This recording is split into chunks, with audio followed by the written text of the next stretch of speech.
Hi, I'm Aaron Potts, and I'm a fashion designer in Brooklyn, New York.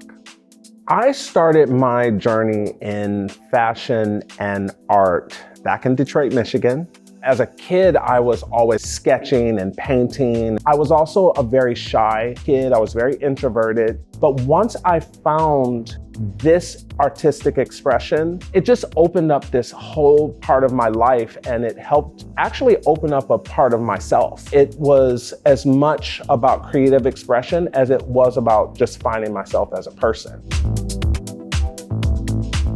When I moved to New York City and started at Parsons, the first day we got a product list. And on that list was a Winsor Newton gouache paint set.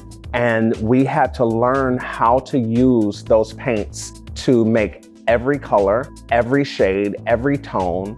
And what I found was that I used them to express the spirit of what a fabric does. Sometimes I want my brushes to be a little drier to give more texture. If I want something to feel more floaty and airy, I'll put more water into it and let it be more of a diminished shade of that color so that it looks like there's air around it and you can see through it. You can actually use all the different tones and shades to build shadow, which gives you the three-dimensionality of fabric and how clothes look on a human body.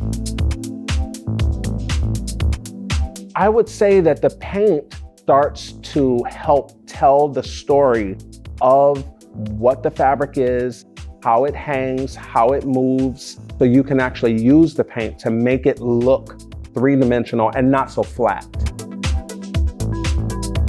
One of the things that I decided for myself was that I wanted to be considered an artist first. I would say that fashion illustration became sort of my calling card. Whenever I would go to a new job, I would become the designated fashion illustrator for the company, in addition to designing. And I would pull out my Winsor & Newton gouache paints, and it was one of the most consistent tools that I've had as a designer. I have been using these gouaches for over 30 years. I go straight from sketch to finished sample.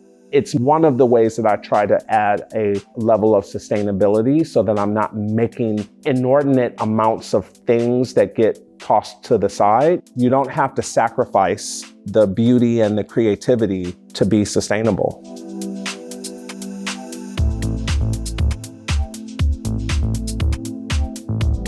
If I had any advice to give to younger artists, younger designers, it would be to learn the craft of what you are doing.